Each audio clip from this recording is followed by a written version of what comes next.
ወደ ኢትዮጵያ ሄዱ ተብለን መጥተናል ብለው ብዙዎች የሚያርፉባት ኢትዮጵያ ስሏን በመቅደድ ያቀለለች መስሏት ነው። እሱ ሌላ ጉዳይ ነው።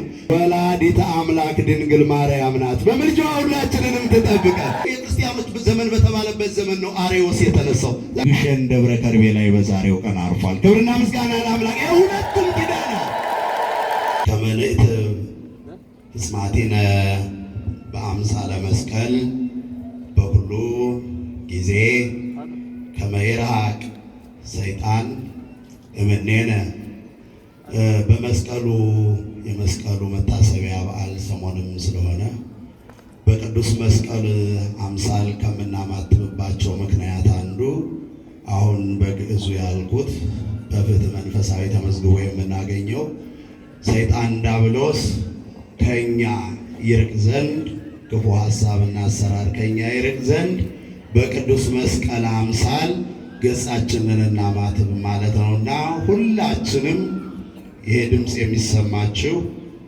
ድምፃችንን ከፍ አድርገን ክፉ የሆነው ሐሳብ ከኛ እንድርቅ ሐሳባችንም እንድንሰበሰብ በቅዱስ መስቀሉ አምሳል ገጻችንን እናማትብ። በስመ አብ ወወልድ ወመንፈስ ቅዱስ አሃዱ አምላክ።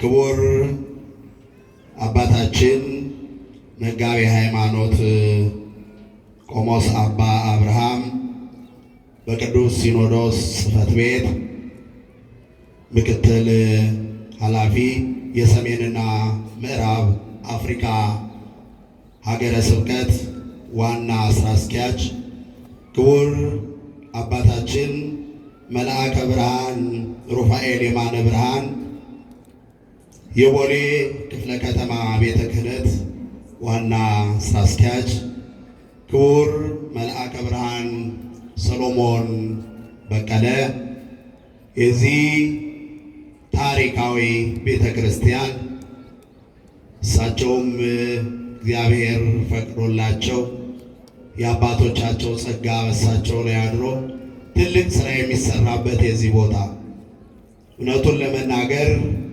በአገር ውስጥም ከአገር ውጭም በማኔጅመንቱ፣ በልማቱ፣ በመንፈሳዊ አገልግሎቱ፣ በስርዓቱ ጭምር ከማዕጠንቱ ጀምሮ ምሳሌ ሞዴል ላቅ ካቴድራል አስተዳዳሪ፣ ክቡራን የአድባራት አስተዳዳሪዎች፣ ቅድስት ቤተ ክርስቲያንን በተለያየ ዘርፍ የምታገለግሉ ሊቃውንተ ቤተ ክርስቲያን፣ የአብነት መምህራን፣ አባቶች ካህናት፣ ወንድሞች ዲያቆናት በዚህ ሰዓት ከተለያየ ቦታ ለአንድ የተቀደሰ ዓላማ ያውም በምድራዊና ሰማያዊ በረከቱ ሊባርካችሁ በቤቱ የሰበሰባችሁ የመድኃኔ ዓለም ልጆች እንደምን ከረማችሁ?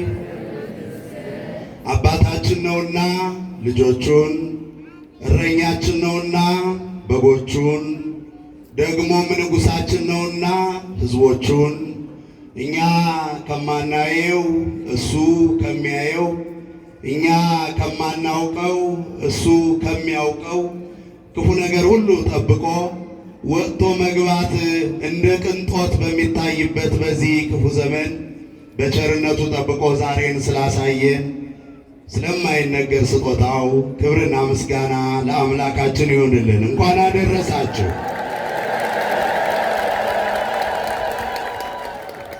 ታላቁ መምህራችን መጋቤ ሃይማኖት እንደነገሩን ቤተ ክርስቲያን ወንጌልን ማህሌት ማታ ዋዜማ አድርጋ ቆማዋ አምሽታለች።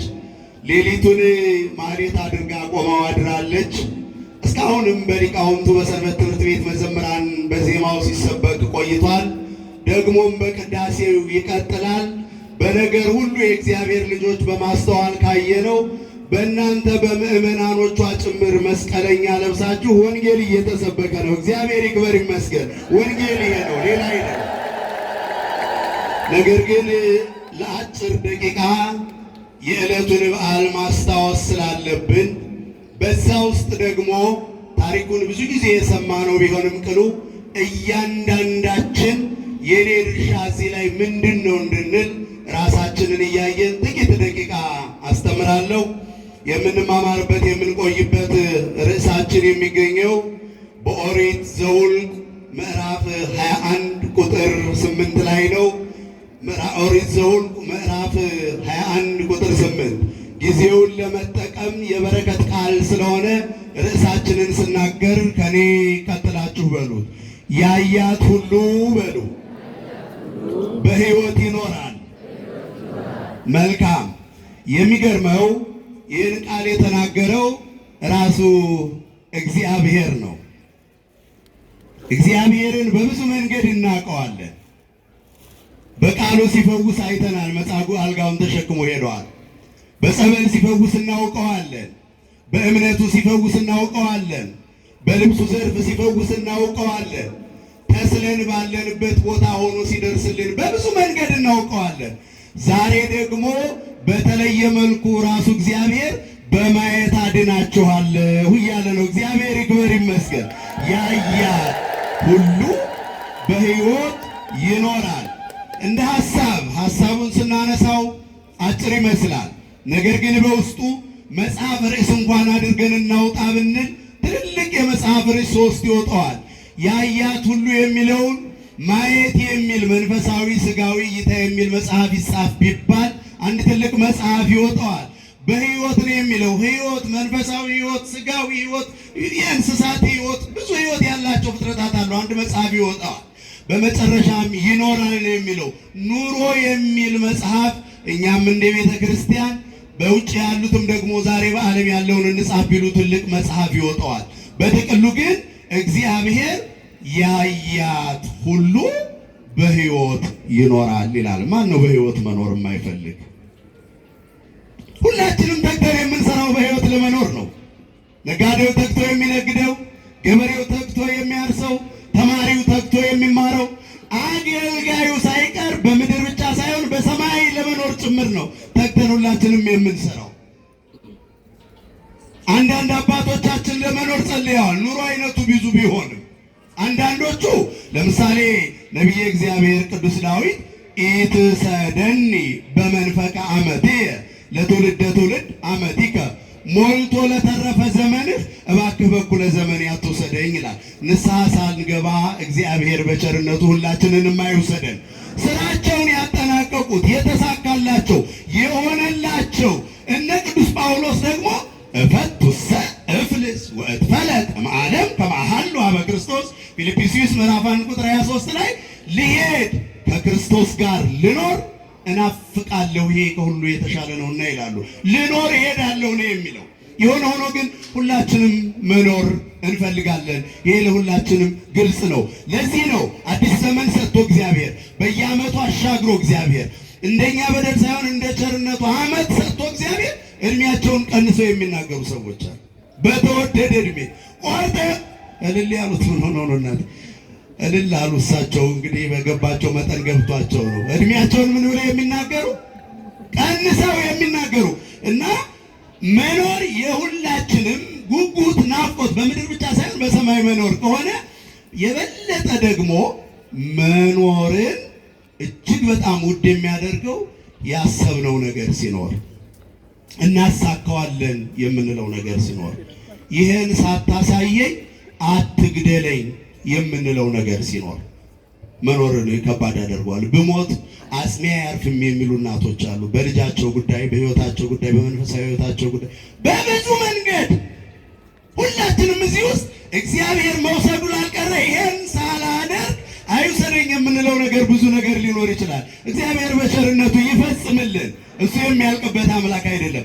አሁን ይህንን ቃል የነገራቸው ሕዝቦች አሁን እንዳልኳችሁ አያቶቻቸው አንድ ነገር ማየት ፈልገው ሲመኙ ኖሩ፣ ሳያዩ አረፉ። አባቶቻቸውም እንደዚሁ። ልጆች የልጅ ልጆች ላይ ደርሷል።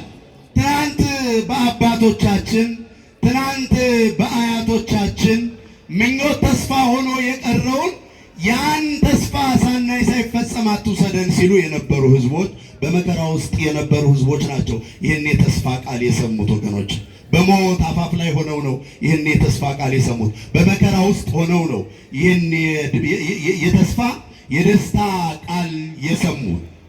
ታሪኩ የሚታወቅ የእስራኤል ሕዝብ ታሪክ ነው። ታውቁታላችሁ። ብዙ ዘመን በግብፅ በመከራ ኖረዋል ከዮሴፍ ጀምሮ። በመጨረሻ ግን እግዚአብሔር በጣም በሚገርም ሁኔታ የራሔልን የአንዲት እናት ጸሎት እንባ ሰማ ይላል። የልመናችንን ድምፅ ይስማን መድኃኔዓለም። ራሔል ነቢይ ነች አይልም መጽሐፍ። ራሔልን የተለየ በእግዚአብሔር አገልግሎት የቀደመ ቦታ አላት ብሎ አይናገርም። ወገኖች ዛሬም ቢሆን ሁላችንም እንጸልይ የምንለው እግዚአብሔር መቼ ማንን እንደሚሰማ አናውቅም። በሀገራችን በተለያየ ጉዳይ ሁላችንም ባለንበት ሆነን እንጸልይ። የልመናቸውን ድምፅ ሰማ። ያ ሰዓት ደግሞ መከራው እጅግ የጸናበት ከቀድሞ ይልቅ ሌሎች አዋጆች በእነሱ ላይ የወጡበት ነበር። ያም አዋጅ ምን የሚል ነው? ሊበዙ ስለሚችሉ ወንድ ልጅ ከወለዱ ወንድ ልጆቻቸው ታንቀው ይገደሉ የሚባል። ሙሴ የሚባል ብላቴና ተወለደ።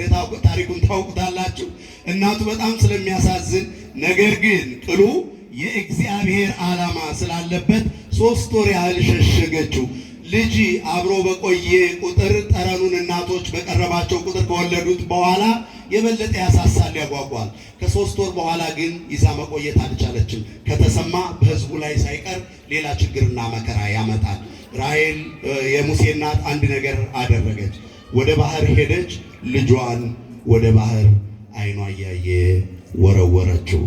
ሙሴን ወደ ባህር ስትወረውረው ከባህር ሆኖ የባህራን አምላክ እግዚአብሔር ተቀበለው። ክብርና ምስጋና ለአምላካችን ይሁንልን። የባህር ስራው ማስመጥ ነው፣ ማስቀረት ነው። እንዳያስቀረው ወደ ቤተ መንግስት እንዲሄድ ነው ያደረገው። አስተውሉ ወገኖቼ። አንዲት እናት ልጇን ወደ ባህር ወርውራ ዝም ብላ ትመለሳለች? ለሁላችንም ግልጽ ነው። ምን ትላለች? ምን እያለች ነው የምትመለሰው? እያለቀሰች። ጥሩ የሀገራችን አባባል አለ። እየየ ምን ሲል ነው የሚባለው? ሲደላ ነው አይደለ? ለምንድን ነው ያለቀሽው የሚል ሌላ ጥያቄ አለ።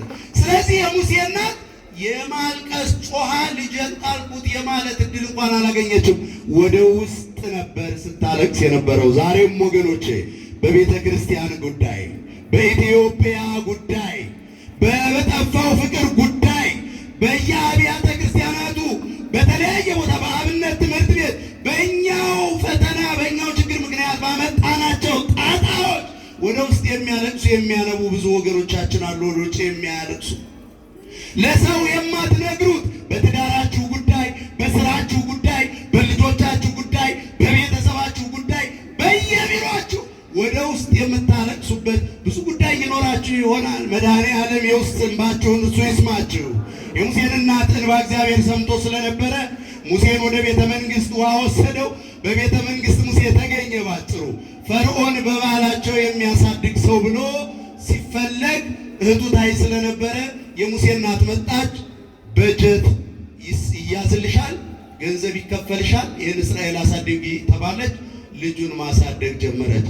ጭቃ አውክተሽ ዋጋ ከፍለሽ ማሳደግ አትችም የተባለችውን ልጇን ከቤተ መንግስት በጀት ተይዞለት አሳደገችው። እግዚአብሔር ይክበር ይመስገን። አመስግኑ ወገኖቼ። ማመን ነው እንጂ ለእናንተ ያለውን ለእኛ ያለውን በወዳጃችሁ እጅ አይደለም፣ በጠላታችሁ እጅ አምጥቶ መስጠት ይችላል እግዚአብሔር። በዚህ ታሪክ የሆነ ይሆን ነው። ይህ ሁሉ ነገር ከሆነ በኋላ ነው እንግዲህ ሙሴ ያደገ፣ ህዝቡን ይዞ ወጣ ተባለ። ይዞ ወጣ። በጣም የሚያሳዝነው ባህር ውስጥ ገብቶ ከባህር የወጣው ሙሴ አሁንም በህይወቱ ከባድ ፈተናዎች የቶቹ ነበሩ ተብሎ ቢጠየቅ አሁንም የውሃ ፈተና ነው የገጠመው። ከኋላ አንድ ንጉሥ ከነበቂ ሰራዊቱ ሊገለው ህዝቡንም ሊያጠፋ ተከትሎታል። እሱ የእሱ ህይወት ብቻ አይደለም የሚያሳስበው፣ እግዚአብሔር በእኔ በኩል ያሻግራቸዋል ብሎ ህዝቡን ይዞ ወጥቷል። የህዝቡ ሀሳብ በእርሱ ትከሻ ላይ ሆኗል። ከፊቱ ደግሞ ሌላ ቅድም ባህር ብያችሁ ነበር፣ አሁንም ሌላ ባህር ኤርትራ ባህር ተንጣሏል። በትርህን አንሳለው። ትንሽ በትር ነው ያለችው። ከኋላ ያለው ብዙ መሳሪያ ያለው ነው። እግዚአብሔር እንዲመስራት ይችልበታል። በጎልያድ እና በዳዊት ህይወትም የምናውቀው ነው። አንዲት በትር ነች። ያችን በትር አነሳ። ታላቁ አባት ቅዱስ ያሬድም ነፃ ሙሴ በትረ ጸለየ ወአማይተበ ይላል። ሙሴ በትሩን ከፍ አደረገው፣ ውሃውን ምታለው። ሞኝነት ነው አይደል የሚመስለው? ውሃውን መታው፣ እስራኤል በደረቅ ተሻገሩ፣ ጠላቶቻቸው ጠፉ ነው የሚለው ታሪኩ ባጭሩ። የሚገርማችሁ ቆይ ግደለም አንድ ላይ ታመሰግናላችሁ። የሚገርማችሁ ነገር እሱን ከተሻገሩ በኋላ ዛሬም ታዋቂ የሆነውን በመላው ዓለም ያሉ መጽሐፍ ቅዱስን በእጃቸው ያዙ ሰዎች ሁሉ የሚዘምሩትን ንሴብሖ ለእግዚአብሔር ስቡሐ ዘተሰብሐ፣ ምስጉን የሆነ እግዚአብሔርን እናመስግነው ብለው ከፍ ባለ ድምፅ በባህሩ ዳር አመስግነዋል። የሙሴ እህትም ማርያምም ከበሮ መታችላል። አሁን አንድ ታሪክ መለስ ብዬ ልጠይቃችሁና አብራችሁ ታመሰግናላችሁ ብያችኋለሁ። የሙሴ እናት ልጇን ባህር ዳር ወሮራ ባህር ዳር ቆማ ምን አለች ብያችሁ ነበር? የሙሴ እናት ባህር ዳር ቆማ ያለቀሰችበት ባህር ዳር ቆማ በልጇ በትር ባህር ተከፍሎ ንሴብሖ ብላ እግዚአብሔርን አመሰገነችው። እግዚአብሔር ይክበር ይመስገን። ወገኖች ለዚህ ነው እግዚአብሔር በቦታው እንዳያጣችሁ፣ በቤተ መቅደሱ እንዳያጣችሁ፣ በቅዳሴው ቦታ እንዳያጣችሁ፣ በኪዳኑ ቦታ እንዳያጣችሁ፣ በወንጌል ቦታ እንዳያጣችሁ የምትለው ቤተ ክርስቲያን መቼ እንደሚባርክ አይታወቅም። የምትለምኑት፣ የምትጸልዩት፣ የምትጠይቁት ብዙ ነገር ይኖራችኋል። ያነባችሁበት፣ የጸለያችሁበት፣ የጠየቃችሁበት ቦታ ላይ ቆማችሁ ንሴብሖ ብላችሁ እግዚአብሔርን የምታመሰግኑበት ቀን ይመጣል። በተስፋ መጠበቅ ነው። ታዲያ ይህ ሁሉ ከሆነ በኋላ ህዝቡ በሰላም እየሄዱ መቼስ ሰው አስቸጋሪ አይደለም። እንዴት የግብፅ ያ ሁሉ ነገር የምንበላው የምንጠጣው ሞልቶ በረሃ ላይ አምጥቶ ይለቀናል? በረሃ ነው ብለው አሙት ይላል። ባፋቸው አሙት። አፍን የፈጠረውን እግዚአብሔርን ባፋቸው አሙት ይላል። ጆሮውን ማን ይዞት ይሆን? ጆሮን የፈጠረውን ማንን አሙት? እግዚአብሔርን አሙት። በኋላም ነቢዩ ሀመይወለ እግዚአብሔር ወይቤሉ ይግልሉ እግዚአብሔር ሰሪዐ ማዕድ በገዳም እግዚአብሔርን አሙት። በእውኑ እግዚአብሔር እንደው በዚህ ምድረ በዳ መና ማውረድ እንዲህ እኛን ማኖር ይችላል አሉ። በሙሴም ላይ አጉረመረሙ ይልና ሩቅ አይሄድም እግዚአብሔር ሲቆጣ ልምጫ አይቆርጥም ወይም አርጩሜ አይቆርጥም ያደርጋል እንጂ ነገር እንዳይጥም አይደል የሚለው። በብዙ መንገድ በተለያየ መንገድ ሰዎችን በቋንቋ በወሬ ቀጥቷቸዋል፣ በውሃ ቀጥቷቸዋል። አሁን ደግሞ ሌላ ነገር መጣ። መሬቱ ሁሉ ለእግዚአብሔር የሚታዘዝ ነው። እንደምታውቁት እኛንን እንጂ ለእኛ የማይመስለን እነዚህ እጽዋት እንደ ቅዱሳት መጽሐፍት አስተምህሮ እግዚአብሔርን የሚያመሰግኑበት አንደበት፣ ጠቅላላ ፍጥረታት እግዚአብሔርን የሚያዩበት ዓይን የሚሰሙበት ጆሮ አላቸው። ለዛ ነው በጥምቀቱም እኮ ባህር አየሸሸችም ባህርን ይርኤቶ ጎየት የሚታየው በዓይን ነው አይደለ? እኛ ዓይን ያለው ውሃ አጋጥሞን አያውቅም። ግን ውሃ እግዚአብሔርን አይቶ ሸሽ ነው የሚለው አይደለ? በጥምቀቱ እባቦችን አዘዘ ይላል። በጥፋታቸው ምክንያት በእባብ እየተነደፉ እንዲሞቱ አደረጋቸው፣ እባብ ነደፋቸው ይላል። አሁንም ወደ እግዚአብሔር ጮሁ። እግዚአብሔር ሙሴን በቃ ብያቸዋለሁ አለና አንድ ነገር አደረገ። እሱም ያደረገው ነገር ምንድነው? በዓላማ ላይ የእባብ ምስል አድርገህ ስቀለው። እባቡ መንደፉን አያቆምም፣ አዝዤዋለሁ። ግን ያንኑ የበላቸውን የእባብ ምስል በዓላማ ላይ ተሰቅሎ ሲያዩት መግደል አይችልም፣ መርዙ ይከሽፋል፣ መዳን ይችላሉ አለ። የምንድንበትን በረከት እግዚአብሔር ያብዛል። ሙሴም እንደሰው አድርጎ እባብን ሰቀለ። ሲነደፉ ይህንን በዓላማ ላይ የተሰቀለውን እባቡን ይዩት ይላቸዋል። አስተውሉ ወገኖች። ዛሬ ሊቃነ ጳጳሳት አርዌ ብርት የሚባለው የእባቡ ምስል ያለበትን መስቀል ያለበትን በትር የሚይዙት ሊቃነ ጳጳሳቱ የሚይዙት ከዛ የተነሳ ነው። እባቡ ገዳይ ነው። ቀና ብለው ሲያዩት ግን መርዙ በውስጣቸው ይከሽፋል። ይህ ቃል ዛሬ ለምናከብረው በዓል መነሻ ትንቢት ከሚባሉ የቅዱሳት መጽሐፍ ትርጓሜ መካከል አንዱ ነው። ሁለት አይነት ትንቢቶች አሉ። እዛ ውስጥ በሰፊው አልገባም። አንዱ ቃላዊ ትንቢት ነው። ቃላዊ ትንቢት ማለት ድንግል ትወልዳለች፣ ትጸንሳለች። ይሄ ቃላዊ ትንቢት ነው። ሁለተኛው ምሳሌያዊ ትንቢት የሚባል አለ በቤተክርስቲያናችን አስተምህሮ። አሁን የነገርኳችሁ ምሳሌያዊ ትንቢት ነው። በአዲስ ኪዳን ላለ ነው ለኛ ይህን በዓል ለምናከብረው ለኛ ትልቅ ምስጢር የያዘ በዓል። ያ ትንቢት ቃል በቃል እንዲህ ብሎ በአዲስ ኪዳን ተተርጉሟል።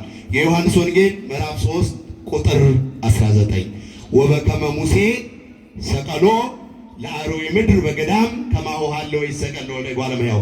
ሙሴ በምድረ በዳ እባብን እንደሰቀለ እንዲሁ የሰው ልጅ ክርስቶስ በምድር መካከል በመስቀል ላይ ይሰቀል ዘንድ ይገባዋል አለ። ለምን አገናኛቸው ስንል በብሉይ ኪዳን ሰሞኑን ተምረነዋል። እዛ ውስጥ አልገባም። መስቀል የወንጀለኛ መቅጫ ገዳይ ነው ተብሎ ነው የሚታሰበው። እባብም እንደምታውቁት ገዳይ መርዝ ያለው ፍጥረት ነው። ያን የተሰቀለውን እባብ ሲያዩ እንደተፈወሱ ሁሉ ኢየሱስ ክርስቶስ ከተሰቀለበት በኋላ መስቀሉ መድኃኒታችን ሆኗል። መስቀሉ ኃይላችን ሆኗል። መስቀሉ ቤዛችን ሆኗል። መስቀሉ ሞት ሆይ መውጊያ የት አለ ብለን መንፈሳዊ ትምክህት የምንመካበት ሆኗል። ክብርና ምስጋና ለአምላካችን ይሁንልን። የምናከብረው ያንን በዓል ነው። የመስቀሉ በዓል ሰሞኑን ተደርጓል ብያቸዋለሁ። ቀጥታ ከእኛ ጋር ያያት ሁሉ የትምህርታችን ርዕስ ይሄ ነው። በሕይወት ይኖራል የተባለው አንዱ ቅዱስ መስቀሉ ነው። መስቀሉን ካየን በኋላ ብዙ ነገሮች ተለውጠዋል። ዛሬ መስቀሉን ስናይ መዳን፣ ተስፋ፣ ብርሃን። መስቀሉ ለሌላ መርዝ ነው፣ ለዲያብሎስ። ዲያብሎስ እንኳን መስቀል የተመሳቀለ መንገድ እንኳን ማየት አይፈልግም ይባላል። ስለዚህ አንዱ መስቀሉ ነው። የምናከብርበት ምክንያት አባቶቻችን ጎበዞች ስለነበሩ እኔ አሳንሰን እንድናየው ወይም ደግሞ በአጭሩ ብቻ እንድናየው አልፈልግም። መስቀሉ ወደ ኢትዮጵያ መጥቷል። ምን እሱ ብቻ ትልልቁን ነገር ሁለቱንም ኪዳናት አንድ ላይ ማንሳት ነው። ወገኖች እኛ እድለኞች ነን። እንደው ጊዜው አጭር ነው እንጂ ሁለት ኪዳናት አሉ፣ ብሉይ ኪዳንና ሐዲስ ኪዳን። ብሉይ ኪዳን በጽላቱ ነው ለሰው ልጆች የተሰጠው ከእግዚአብሔር። ሐዲስ ኪዳን በቅዱስ መስቀሉ ነው ለሰው ልጆች የተሰጠው በቀራንዮ አደባባይ። ኢትዮጵያ ያደራ አባቶቻችን ታማኝ የሆኑ የእግዚአብሔርን ነገር መያዝ የሚችሉ ደጋጎች ስለነበሩ የብሉይ ኪዳን የታተመበት ጽላተ ሙሴም ግማደ መስቀሉም ግሸን ደብረ ከርቤ ላይ በዛሬው ቀን አርፏል። ክብርና ምስጋና ለአምላክ። የሁለቱም ኪዳን ይህም ብቻ አይደለም፣ እንደው አሳንሰን እናያለን። ይህም ብቻ ደጋጋባ መለስ ብለን እንመልከት። ቅዱስ መስቀሉ ጽላቱ ብቻ አይደለም እኮ የእግዚአብሔር የሆኑት ሲከፋቸው ተሳቱ ቅዱሳን ወዴት ነው የሄዱት? እኛ እድለኞች ነን። ሌላው ሀገር እኮ ብዙ ሰማዕታት መከራ አይተው ዋጋ ከፍለው ብዙ ደምተው ተቆርጠው ተሰቅለው፣ እኛ ሀገር ክርስትናው ከቤተ መንግስት ስለጀመረ ወደ ኢትዮጵያ የተሰደዱ ቅዱሳን እንጂ ከኢትዮጵያ የተሰደዱ ቅዱሳን አልነበሩም። ዛሬ ግን የመስቀሉ ማረፊያ፣ ዛሬ ግን የጽላቱ ማረፊያ፣ ዛሬ ግን በእኛ እምነት ብቻ ሳይሆን በሌላውም ወደ ኢትዮጵያ ሂዱ ተብለን መጥተናል ብለው ብዙዎች የሚያርፉባት ኢትዮጵያ ወንድም ከወንድሙ ጋር እህት ከእህቱ ጋር የሚባላባት የመስቀሉን በዓል የምናከብር ግን ሰዋዊና መንፈሳዊ ፍቅር በክርስትና ያለ ነው። ሰዋዊ ፍቅር የሚወደንን መውደድ ነው። መንፈሳዊ ፍቅር ግን ጥግ ድረስ ነው። ጠላትህን እንደምን ውደድ ንገሩኝ። ይሄ ሁሉ የተምታታብን ሆነናል። መድኃኔዓለም የፍቅር በረከቱን ለሁላችንም ይመልስልን። ግሸን ደብረ ከርቤ ላይ ያረፈበት መስቀሉን የምናይበት። ሁለተኛው አባቶቻችን እዩ ብለውናል። ያያት ሁሉ በሕይወት ይኖራል። እሱም ትንቢተ ኤርምያስ ምዕራፍ 6 ቁጥር 16 ላይ ከመዝ ይቤ እግዚአብሔር ይልና ቁሙ በፍናው ወርእዩ ይላል። በመንገድ ላይ ቁሙ እዩ ይላል። ያያት ሁሉ በሕይወት ይኖራል አይደል? ያያት ሁሉ በሕይወት ይኖራል። ተመልከቱ፣ የቀደመችዋንም መንገድ ተመልከቱ፣ ለነፍሳችሁ ረፍት ታገኛላችሁ ተብሏል። እሷም ሃይማኖት፣ እሷም ኦርቶዶክሳዊ ተዋህዶ ሃይማኖታችን ነው። ዛሬ ይህን በዓል ስናከብር 300 የተሰበሰቡት ከ2000 በላይ ነበሩ።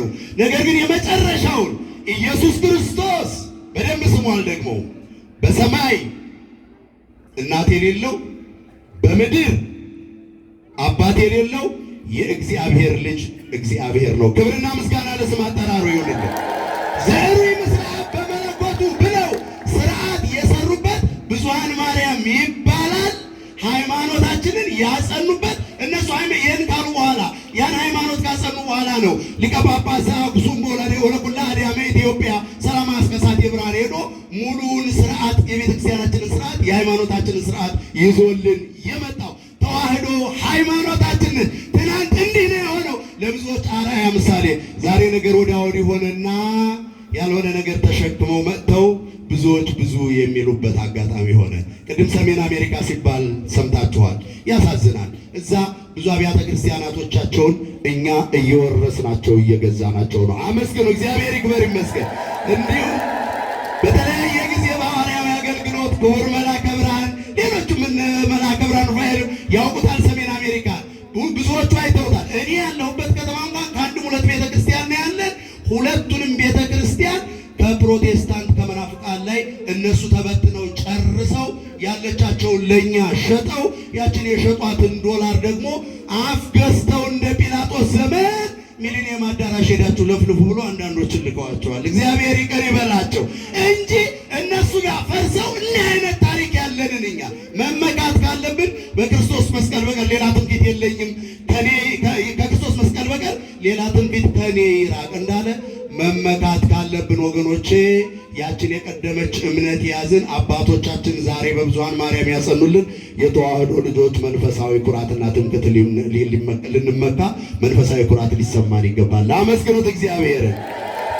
የመጨረሻው ያያት ሁሉ በሕይወት ይኖራል የተባለችው ራሷ ዛሬ በዓሏን የምናከብረው ሰዓሊተ ምሕረት፣ ምዕራገ ጸሎት፣ አቁራሪተ መዓት፣ መዝገበ በረከት፣ የበላይ ሰብ እመቤት ወላዲተ አምላክ ድንግል ማርያም ናት። በምልጃዋ ሁላችንንም ትጠብቀን። ወገኖቼ ያዩት በሕይወት እንደሚኖሩ ያሰቡት በብዙ ትንቢት ተነግሯል። ዛሬም ሲዘመር እንደነበረው የቤተ ክርስቲያናችን የዝማሬ ብቻ ሳይሆን የሥነ መለኮትም ሊቅ የሆነው ቅዱስ ያሬድ አይእቲ ዛቲ መድኃኒት እንደ ሐሰስዋ ወኦድዋ ነቢያት፣ እነዛ ነቢያት ከሩቅ ሲያዩዋት የነበረችው መድኃኒት የሆነችው በኖህ መርከብ የተመሰለችው። ወገኖቼ ብዙ ነቢያት አልፈዋል። ኖህን በሕይወት ዘመንህ ብዙ ነገር ተደርጎልሃል፣ መጨረሻ ምን ትፈልጋለህ ብትሉት ኢየሱስ ክርስቶስ ድንግል ማርያም ኢየሱስ ክርስቶስን አቅፋው ማየት ማለት ነው። ኢያሱን ብትጠይቁት ይሄን የሚላችሁ፣ ኢሳይያስን ብትጠይቁት ይሄን የሚላችሁ። እኛ ግን እድለኞች ሆነን እስመ ብዙኃን ነቢያት ፈተው ይርአዩ ወአንትሙ ዘትሬዩ ወፈተው ይስሙ ወአንትሙ ዘትሰሙ። እና ዛሬ እናንተ የምታዩትን ብዙ ነቢያት ጻድቃን ያዩት ዘንድ ወደዱ፣ አላዩም። ብዙ ነቢያት ጻድቃን ይሰሙት ዘንድ ወደዱ፣ አልሰሙም።